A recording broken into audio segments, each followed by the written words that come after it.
And a new poll suggests accountability in government is a big issue for voters in some of Victoria's most marginal seats.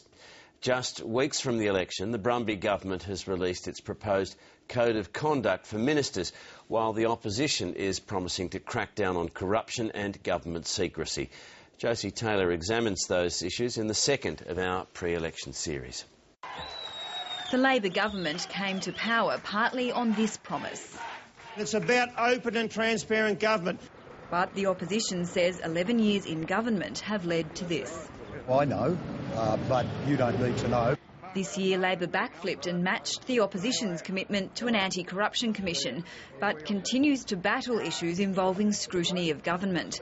It's refused to reveal the full cost of running its desalination plant, spent $124 million on advertising the opposition claims is largely political. The Victorian Transport Plan is being delivered. And in February, the ABC revealed a strategy from Justin Madden's office to corrupt the planning process of the Windsor Hotel's redevelopment. Our track record when it comes to scrutiny is probably better than any other jurisdiction across Australia. But both government watchdogs, the Auditor-General and the Ombudsman, have complained their powers are being stymied. A poll shows an open and honest government is considered an important issue by 20% or more voters in 13 seats, including 3 Labor only just holds. It's not such a priority in other areas where less than 10% of those polled said the issue is important.